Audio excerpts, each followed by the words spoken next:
السلام علیکم. ٹیلی اسکول کے اس ایجوکیشن پروگرام میں خوش آمدید. یہ پروگرام ٹی وی پر حکومت پاکستان اور سبق فاؤنڈیشن کی شراکت سے پیش کیا جا رہا ہے. اس کے لیسنز پاکستان کے تمام تعلیمی بورڈ بشمول کیمبرج کے سلیبس کے مطابق تیار کیے گئے ہیں، جس میں ایجوکیشن کانٹینٹ سبق فاؤنڈیشن پرووائڈ کر رہی ہے. سبق فاؤنڈیشن کی ویب سائٹ sabak.pk پر KG سے 12ویں جماعت تک ویڈیوز اور پریکٹس ٹیسٹ بالکل مفت دستیاب ہیں.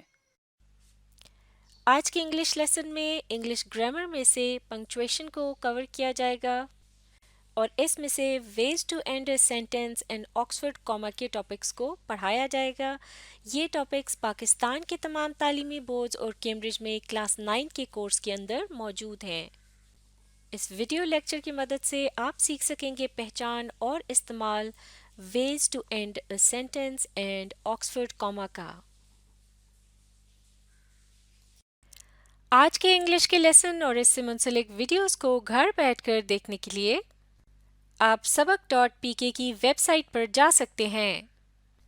یہاں پر تمام بورڈز کی 9ویں سے 12ویں جماعت تک انگلش کے سارے ٹاپکس پر ویڈیوز اور پریکٹس ٹیسٹس بالکل مفت موجود ہیں. ان کے ذریعے آپ اپنے کانسیپٹس کو پختہ کر کے امتحانات میں شاندار نمبر حاصل کر سکتے ہیں.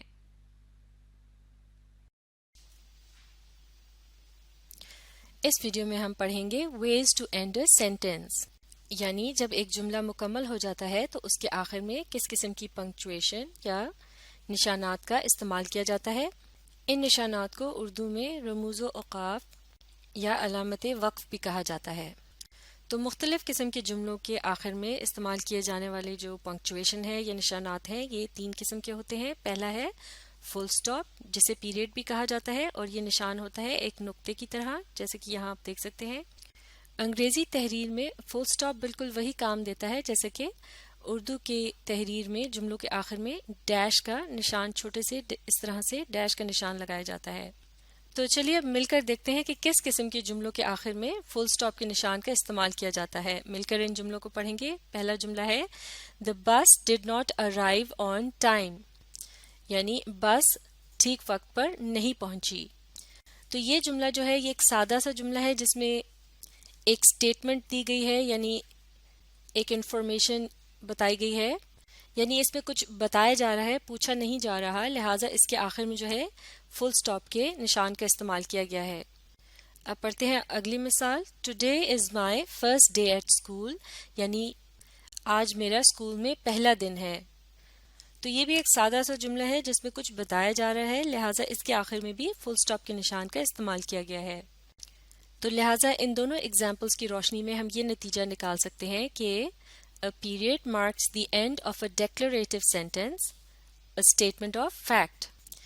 یعنی پیریڈ یا فل سٹاپ کا جو نشان ہوتا ہے وہ ایک ڈیکلریٹو یعنی اعلانیہ جملے کے آخر میں آتا ہے، جس سے مراد ہے a statement of fact، یعنی کسی حقیقت کے متعلق بیان کرنا. اب یہاں ایک اور اہم بات بھی نوٹ کرنے کی ہے کہ ان 2 ایگزامپلس میں سے جو پہلا جملہ ہے اس میں لفظ ناٹ کا استعمال کیا گیا ہے، جس کا مطلب یہ ہے کہ یہ ایک نیگیٹو جملہ ہے، جبکہ دوسرا جملہ جو ہے یا دوسری ایگزامپل جو تھی today is my first day at school, یہ ایک پازیٹیو جملہ ہے کیونکہ اس میں لفظ ناٹ کا استعمال نہیں کیا گیا. تو اس سے یہ پتہ چلتا ہے کہ جملہ چاہے پازیٹیو ہو یا نیگیٹو ہو، اگر وہ ایک حقیقت کو بیان کر رہا ہے، یہ کسی بات کے متعلق بتا رہا ہے کہ ایسا ہوا تھا یا نہیں ہوا تھا، تو اس قسم کے جملے کے آخر میں ہمیشہ فل سٹاپ کے نشان کا ہی استعمال کیا جائے گا. اب دیکھتے ہیں ایک دوسری قسم کی علامت وقف یا ایک خاص قسم کی پنکچویشن کہ جس کا استعمال جملے کے آخر میں کیا جاتا ہے. یہ کہلایا جاتا ہے کویسچن مارک، یعنی سوالیہ نشان. تو اب مل کر دیکھتے ہیں کہ کس قسم کے جملے کے آخر میں کویسچن مارک یا سوالیہ نشان کا استعمال کیا جاتا ہے. اس ایگزامپل کو مل کر پڑھیں گے. Is it the right time to call him, یعنی کیا یہ اسے بلانے کا یا کال کرنے کا صحیح وقت ہے. تو اس جملے سے ظاہر ہو رہا ہے کہ کوئی ایک شخص کسی دوسرے شخص سے کچھ پوچھ رہا ہے. اس کا مطلب ہے یہ ایک سوال ہے. تو جب بھی کوئی سوال پوچھا جاتا ہے تو اسے تحریر کرتے وقت اس کے آخر میں اس سوالیہ نشان یا کویسچن مارک کا استعمال کیا جائے گا. بعض اوقات بول چال کے دوران ہم ایک اسٹیٹمنٹ یا بیانیہ جملے کو اس انداز میں بولتے ہیں کہ گویا ہم کوئی سوال پوچھ رہے ہوں، اور اس جملے کو ادا کرنے یا بولنے کا جو انداز ہوتا ہے اس سے پتہ چلتا ہے کہ جیسے ہم سوال پوچھ رہے ہوں. اور ایسا ہم تب کرتے ہیں جب ہم کسی کام کو دیکھ کر حیران ہوتے ہیں. مثال کے طور پر اس جملے کو دیکھتے ہیں That is your work. لیکن چونکہ اس کے آخر میں کویسچن مارک لگا ہے تو اب ہم اسے اس انداز میں پڑھیں گے That is your work. تو اب ہماری ٹون یا بولنے کے انداز سے پتہ چل رہا ہے کہ ہم حیرت سے یہ بات کر رہے ہیں. گو کہ یہ جملہ ایک سٹیٹمنٹ ہے، لیکن اس کو ادا کرنے کے جو انداز ہے اس سے پتہ چل رہا ہے کہ دراصل اسے ایک سوال کے طور پر کہا گیا ہے. تو اس قسم کے جملے کو لکھتے وقت بھی اس کے آخر میں کویسچن مارک کا استعمال کیا جاتا ہے. یقیناً اس قسم کا جملہ جو ہے وہ ایسے موقع پر کہا گیا ہے جب کوئی شخص کسی دوسرے شخص کے کام کو دیکھ کر اس سے متاثر ہو رہا ہے یا حیران ہو کر کہہ رہا ہے یہ تمہارا کام ہے، گویا اسے اس بات کا یقین نہ آ رہا ہو. تو اب ان ایگزامپلس کی روشنی میں ہم یہ کہہ سکتے ہیں کہ a question mark indicates a question or occasionally a statement of surprise or disbelief. یعنی question mark کا جو نشان ہوتا ہے اس سے سوال کے متعلق پتہ چلتا ہے کہ کوئی سوال پوچھا گیا ہے، یعنی یہ سوال یا جملے کے آخر میں استعمال کیا جاتا ہے، یا پھر کبھی کبھار ایک ایسی اسٹیٹمنٹ یا جملے کے آخر میں بھی استعمال کیا جاتا ہے جس میں حیرت یا غیر یقینی کا اظہار کیا جائے. چلیے اب دیکھتے ہیں تیسری علامت وقف یا پنکچویشن مارک جسے جملے کے آخر میں استعمال کیا جاتا ہے. تو یہ ہے ایکسکلیمیشن مارک، جسے اردو میں علامت استجاب کہا جاتا ہے. جب کسی بات کو زور دے کر یا پرجوش انداز میں بیان کیا جاتا ہے تو اس قسم کے جملے کو لکھتے وقت اس کے آخر میں ایکسکلیمیشن مارک کا استعمال کیا جائے گا. مثال کے طور پر اس جملے کو دیکھتے ہیں There's a snake in the garden. یعنی باغ میں ایک سانپ ہے. یقیناً اس قسم کے جملے کو خوف کی کیفیت میں زور دے کر کہا گیا ہوگا، لہٰذا اسے لکھتے وقت بھی اس کے آخر میں ایکسکلیمیشن مارک کے نشان کا استعمال کیا گیا ہے. تو لہٰذا اس ایکسکلیمیشن مارک کے نشان کی وجہ سے پڑھنے والے کو بھی اندازہ ہو جائے گا کہ اس جملے کو کس انداز میں کہا گیا تھا، یا وہ خود جب اسے پڑھے گا تو کس انداز میں پڑھے گا. اب دیکھتے ہیں ایک اور ایگزامپل، مل کر پڑھیں گے. واو that's some great news. یعنی واہ وہ تو زبردست خبر ہے.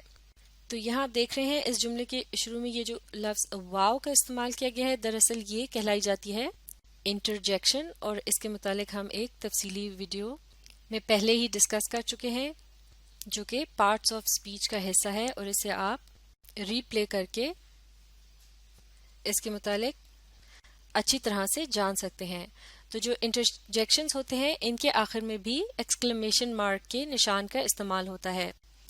تو انٹرجیکشن دراصل خوشی، یہ افسوس، حیرت یا خوف وغیرہ کے موقع پر جو مختلف قسم کی آوازوں کا استعمال کیا جاتا ہے جیسے ہرا، یپی، الاس وغیرہ، تو ان کے آخر میں بھی جب جملوں میں انہیں تحریر کیا جاتا ہے تو ایکسکلیمیشن مارک کے نشان کا ہی استعمال ہوتا ہے، کیونکہ انہیں بھی زور دے کر یا پرجوش انداز میں ادا کیا جاتا ہے. تو ان ایگزامپلس کی روشنی میں اب ہم کہہ سکتے ہیں ایکسکلیمیشن مارک کیا ہوتا ہے. An exclamation point یا mark is used to show excitement or emphasis. یعنی ایکسکلیمیشن پوائنٹ یا ایکسکلیمیشن مارک کا استعمال جملوں کے آخر میں تب کیا جاتا ہے جب آپ نے اس جملے میں جوش و خروش کا اظہار کیا ہو یا پھر آپ نے اپنی بات کو پرزور انداز میں بیان کیا ہو.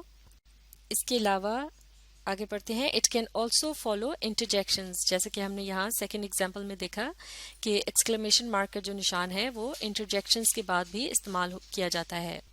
لیکن یہ جو ایکسکلیمیشن مارک کا نشان ہے اس کا استعمال ضرورت سے زیادہ یا بار بار نہیں کرنا چاہیے، ورنہ آپ کی تحریر جو ہے وہ اتنی متاثر کن نہیں لگے گی اور اس کا اتنا ایفیکٹ یا اثر نہیں ہوگا. تو اس ویڈیو میں ہم نے سب سے پہلے فل سٹاپ کے نشان کے متعلق سیکھا، اور اس سے متعلق ہم نے یہ جانا کہ اس کا استعمال جو ہے وہ ڈیکلیریٹو سینٹنس یعنی اعلانیہ جملوں کے آخر میں کیا جاتا ہے، جو کہ در حقیقت ایک بیان ہوتا ہے جس میں کسی بھی حقیقت کے متعلق بتایا جا رہا ہوتا ہے کہ ایسا ہوا یا ایسا نہیں ہوا. یعنی یہ نیگیٹو اور پازیٹیو دونوں قسم کے جملوں کے آخر میں استعمال کیا جاتا ہے. لیکن یہاں ایک اور اہم بات بھی نوٹ کرنے کی ہے کہ کچھ جملے اس طرح کے بھی ہوتے ہیں جن میں کوئی نہ کوئی آرڈر دیا جا رہا ہوتا ہے، جیسے کہ اس جملے کو دیکھتے ہیں، go and open the gate, یعنی جاؤ اور جا کر گیٹ کھولو. تو لہٰذا اس جملے میں کچھ کرنے کا حکم دیا جا رہا ہے. تو لہٰذا اس ایگزامپل کی روشنی میں اب ہم کہہ سکتے ہیں کہ a period can also be used to end an imperative sentence, that is a sentence that gives a command. یعنی فل سٹاپ کا یا پیریڈ کا جو نشان ہوتا ہے جو کہ ایک نقطے کی طرح سے ہوتا ہے، یہاں آپ دیکھ سکتے ہیں اس کا استعمال جو ہے وہ امپیریٹو طرز کے جملوں کے آخر میں بھی کیا جاتا ہے، یعنی کہ ایسا جملہ جس میں کمانڈ دی جا رہی ہو، یعنی کوئی حکم دیا جا رہا ہو. لیکن یہاں ایک اور بات بھی غور طلب ہے، اور وہ یہ ہے کہ حکم دیتے وقت حکم دینے والے کا جو انداز بیان ہے یا بولنے کے جو طرز ہے وہ سادہ سا ہے، go and open the gate. اس میں بات کو زور دے کر نہیں کہا جا رہا. لیکن اگر اسی جملے کو پرزور انداز میں بیان کیا جائے، جیسے کہ go and open the gate, تو اب کی بار کیا کریں گے؟ اس کے آخر میں فل سٹاپ کے نشان کی جگہ کیا آئے گا؟ جی ہاں، بالکل صحیح، اب اس کے آخر میں آئے گا ایکسکلیمیشن مارک کا نشان. تو لہٰذا جس انداز میں جملوں کو ادا کیا جاتا ہے اسی کے مطابق ان کے آخر میں نشانات وغیرہ لگائے جاتے ہیں تاکہ پڑھنے والے کو بھی اندازہ ہو کہ اس جملے کو کس انداز میں کہا گیا تھا.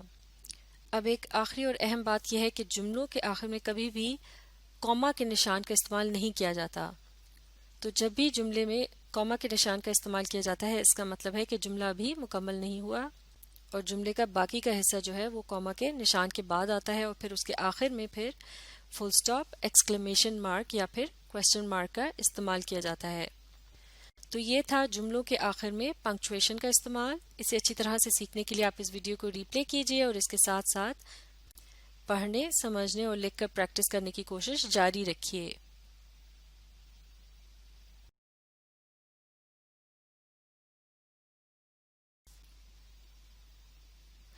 اس ویڈیو میں ہم سیکھیں گے کاماز ان اے سینٹینس، یعنی ایک جملے کے اندر کس طرح سے کوما کے نشان کا استعمال کیا جاتا ہے. کوما کا نشان جو ہے یہ پنکچویشن کا حصہ ہے جنہیں رموز و اوقاف یا علامت وقف کہا جاتا ہے. یہاں آپ دیکھ سکتے ہیں کہ کوما کے جو نشان ہے اس کی شکل کیسی ہوتی ہے، اور لائن پر لکھتے وقت اسے اس طرح سے لکھا جاتا ہے کہ یہ لائن سے ہلکا سا نیچے ہوتا ہے اور آدھا اوپر. جب گفتگو یا بات چیت کے دوران جملے کے درمیان میں کسی بھی جگہ تھوڑی دیر کے لیے وقف کیا جاتا ہے یا رکا جاتا ہے تو اس قسم کی بات کو جب تحریر کیا جاتا ہے تو اس جگہ جہاں وقف کیا گیا تھا یا رکا گیا تھا تھوڑی دیر کے لیے وہاں استعمال کیا جاتا ہے کوما کے نشان کا.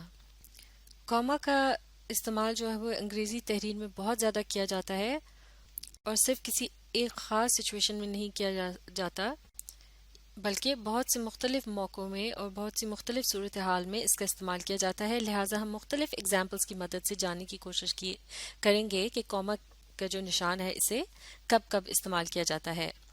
تو چلیے اب اس پہلی اگزامپل کو مل کر پڑھتے ہیں. I went on a trip with my father, mother, 2 brothers and a cousin. یعنی میں سفر پر گیا اپنے والد، والدہ، 2 بھائیوں اور ایک کزن کے ہمراہ یا ان کے ساتھ.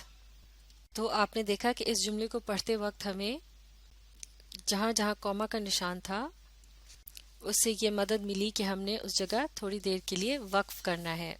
تو اگر ان جگہوں پر یہ کوما کے نشان کا استعمال نہ کیا گیا ہوتا تو ہم اسے ایک ہی سانس میں پڑھتے، جیسے کہ I went on a trip with my father, mother, 2 brothers and a cousin.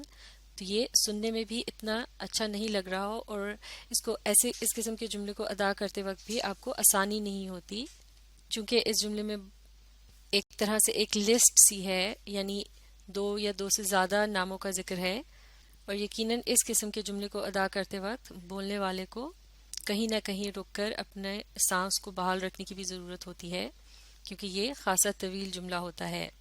اس کے علاوہ اس کا ایک فائدہ یہ بھی ہوتا ہے کہ جب آپ درست جگہوں پر وقف کرتے ہیں تو سننے والے کو آسانی سے سمجھ آتا ہے کہ اس میں مختلف جو چیزیں جن کا ذکر ہو رہا ہے وہ کس طرح سے ایک کے بعد دوسری اور پھر اسی طرح سے تیسری اور چوتھی، یعنی یہ مختلف چیزیں ہیں تو انہیں اس کے فرق کو سمجھنے میں آسانی ہوتی ہے.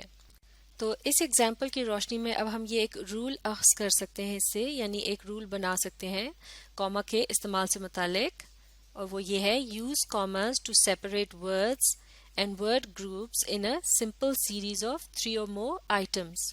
یعنی ایک جملے کے اندر جب آپ الفاظ کے گروپس یا مختلف الفاظ جو کہ مختلف لوگوں یا چیزوں کا ایک سلسلہ ہوتا ہے، جیسے کہ لسٹ وغیرہ ہوتی ہے جس میں کہ آپ 3 یا 3 سے زیادہ الفاظ استعمال کر رہے ہوتے ہیں، تو ان مختلف الفاظ اور الفاظ کے جو گروپ ہوتے ہیں انہیں آپس میں ایک سے دوسرے سے نمایاں دکھانے کے لیے، یعنی ایک دوسرے سے الگ کرنے کے لیے تاکہ کنفیوژن نہ ہو، یعنی بات آسانی سے سمجھ میں آ جائے، تو کیا کیا جاتا ہے؟ کاما کے نشان کا استعمال کیا جاتا ہے ہر لفظ یا الفاظ کے گروپ کے بعد. جیسے کہ اس ایگزامپل میں آپ دیکھ سکتے ہیں فادر، یہ ایک الگ آئٹم ہے یا ایک الگ شخص ہے، پھر اس کے بعد مدر ہے، تو ان دونوں کے درمیان کاما کے نشان کا استعمال کیا گیا. اسی طرح سے اب اس سے آگے چل کر 2 برادرز جو کہ الفاظ کا ایک گروپ ہے اس کا استعمال کیا گیا ہے، یعنی 2 بھائی، تو اب مدر اور 2 برادرز کے درمیان بھی اسی لیے کاما کے نشان کا استعمال ہے.